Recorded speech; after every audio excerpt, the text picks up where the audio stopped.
위대한 로렌초의 치세에서 각종 위기를 극복한 메디치가는 정치 문화적으로도 꽃을 피웠으나 이탈리아 르네상스의 절정기 그리고 피렌체의 전성기와 정확히 일치한 그의 생애가 끝나면서 피렌체와 메디치 가문은 다시 한번 전례 없는 큰 위기를 맞이하게 되었으니 절정의 시기를 지나 이전과는 비교할 수조차 없는 거대한 위기를 맞게 된 메디치가의 운명은 과연 어떻게 될까요?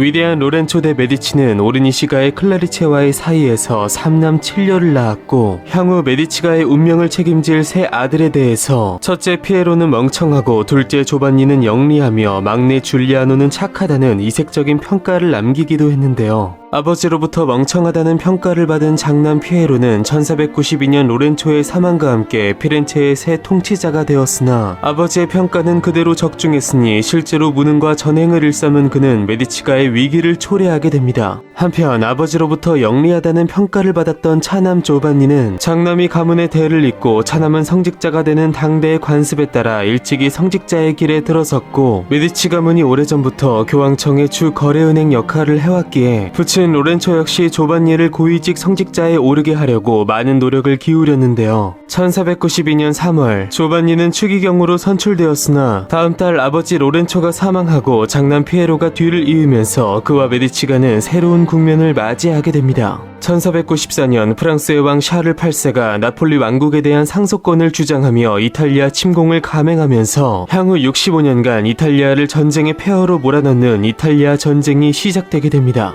피렌체의 통치자 피에로 데 메디치는 본래 중립을 유지하려 했으나 프랑스가 이를 용납하지 않으면서 점점 그를 압박해 들어왔고 결국 제대로 싸워보기도 전에 그들의 굴복한 피에로는 샤를 8세의 요구를 모두 수락하는 조건으로 프랑스에 항복하게 되는데요. 그러나 피에로의 이러한 굴욕적인 항복에 분노한 피렌체 시민들이 광신적 수도사인 사보나롤라의 선동으로 폭동을 일으킴에 따라 그들이 메디치 궁전에 들이닥쳐 각종 약탈을 감행하는 속에 피에로와 조반니 등 메디치 일가는 피렌체를 떠나 국외로 도피하게 되었고 1512년까지 피렌체에 대한 통치권을 상실한 채 유럽 곳곳을 전전했으니 그 기간이 무려 18년이었습니다. 이후 피에로가 베네치아와 우르비노 등지를 떠돌다가 사망하면서 둘째 조반니가 가문의 새로운 수장이 되었는데 그는 당시 로마로 귀국하여 성직자로 복무 중인 상태였는데요. 이후 1508년 교황 율리우 2세가 주도한 제3차 이탈리아 전쟁에 해당하는 캉불의 동맹전쟁이 벌어졌고 본래 이탈리아 북부 베네치아의 영향력을 약화시키려는 목적으로 시작된 이 전쟁은 장기화되면서 매우 복잡한 양상을 띠게 됩니다. 전쟁 과정에서 같은 반 베네치아 전선에 속했던 프랑스의 영향력이 커지면서 이를 경계한 교황 율리우 2세는 베네치아와 새로운 동맹을 체결했고 이에 반발한 프랑스 역시 피렌체가 통치하고 있는 피사를 종용해 100년 전 교회의 대분열 사건을 종식한 콘스탄츠 공의회 이후 교황보다 높은 권위를 인정받는 공의회를 소집하여 교황에 대한 폐위를 추진하게 되는데요. 프랑스의 든든한 우방이었던 피렌체는 당연 공의회 개최를 수용했고 이에 분노한 율리우 2세는 그들을 응징할 것을 다짐하며 당시 교황군의 특사로 임명된 조반니를 시켜 프랑스와 피렌체를 상대로 승리할 시 메디치가의 피렌체 내 통치권을 돌려주겠다는 약속을 하게 됩니다. 그렇게 가문의 영광을 되찾을 절호의 기회를 갖게 된 조반니는 프랑스를 상대로 라벤나 전투에서 패배하여 포획되기도 했으나 탈출했고 프랑스의 명장 가스통 드푸아가 전사한 틈을 타 전세를 역전시키면서 피렌체의 관문이라 할 수 있는 프라토를 함락시키게 되는데요. 때마침 프라토의 함락 소식을 들은 피렌체 내 메디치가의 옛 지지자들은 이전처럼 무능한 정권에 대한 퇴진운동을 벌였고 피렌체의 수상 피에르 소데리니가 항복을 선언하면서 조반니는 1500의 교황군을 이끌고 피렌체를 떠난 지 18년 만에 고향에 입성하게 됩니다. 그렇게 다시 피렌체의 통치권을 회복한 메디치가 그리고 조반니는 동생 줄리아노를 피렌체의 새 통치자로 세웠고 그는 이제 메디치가의 수장이나 피렌체의 통치자라는 직함보다는 더 크고 높은 것을 바라보게 되는데요. 1513년 로마에서는 교황 율리우 2세가 선종하면서 교황을 선출하는 콘클라베가 열렸고 경선에 참가한 조반니는 전략적으로 경쟁자들 및 선거인단에게 자신이 치액 등 지병이 있음을 최대한 부각시키며 그가 설사 교황이 되어도 어차피 지병 때문에 오래하지 못할 것이라는 인식을 심어주었는데요. 그 전략이 실제로 통했는지 조반니는 37세의 나이로 제217대 교황에 선출되었으니 그가 바로 유럽을 넘어 전 세계의 역사를 바꾼 일명 종교개혁을 촉발시키게 되는 레오 10세였습니다.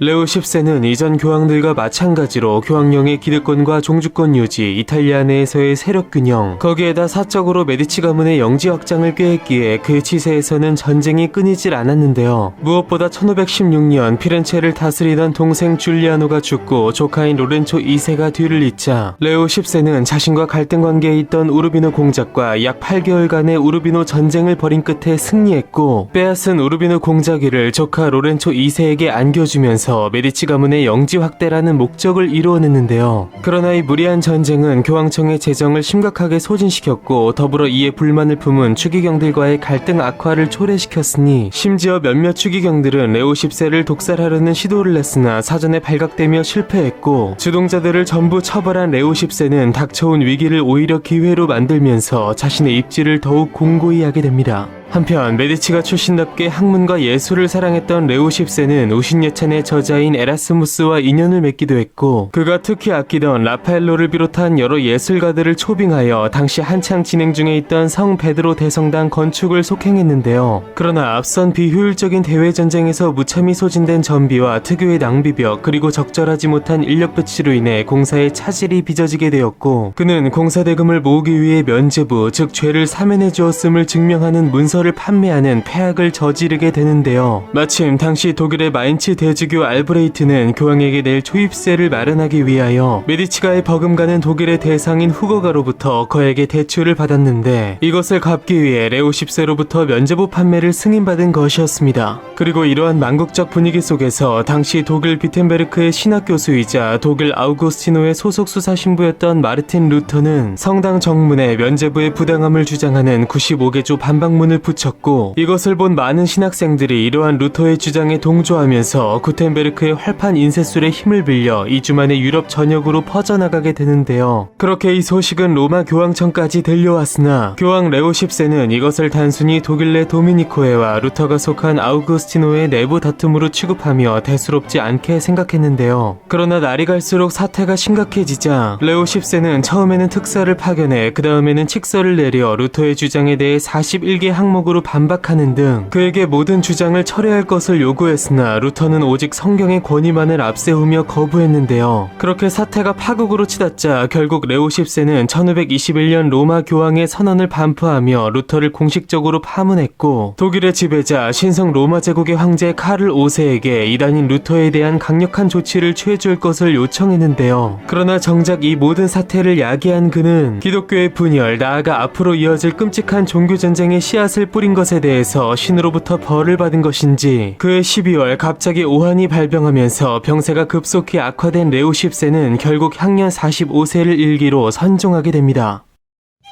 위대한 로렌초 대 메디치의 차남으로 태어나 추방된 가문을 이끈 18년의 방학 끝에 고향 피렌체를 되찾고 나아가 교황의 자리까지 쟁취했으나, 무리한 대외전쟁과 사치, 종교개혁을 촉발시킨 채 씁쓸한 죽음을 맞이한 레오 10세. 한편 23년 전 파치가의 음모사건 당시로 돌아가 레오 10세, 즉 조반니의 아버지 로렌초는 부상을 입은 채 도피했으나 그의 동생 줄리아노는 무참히 살해당했고, 그가 남긴 단 한 명의 핏줄인 사생아 줄리오 대 메디치는 로렌초의 의해 양자로 거두어져 피에로와 조반니 등 그의 친자녀들과 다름없이 키워졌는데요. 이후 장성한 줄리아노는 사촌인 조반니, 즉 훗날의 레오 10세와 비슷한 듯 비슷하지 않은 듯 여러 부분에서 결을 같이 하는 행보를 걷게 되었으니, 그는 과연 어떤 인물이 될 것이며 레오 10세 못지않게 그가 유럽 역사에 미칠 파장은 과연 어떤 것들일까요? 전장의 한복판에서 르네상스를 꽃피워낸 역사상 가장 찬란했던 가문의 이야기, 다음 시간에 계속됩니다.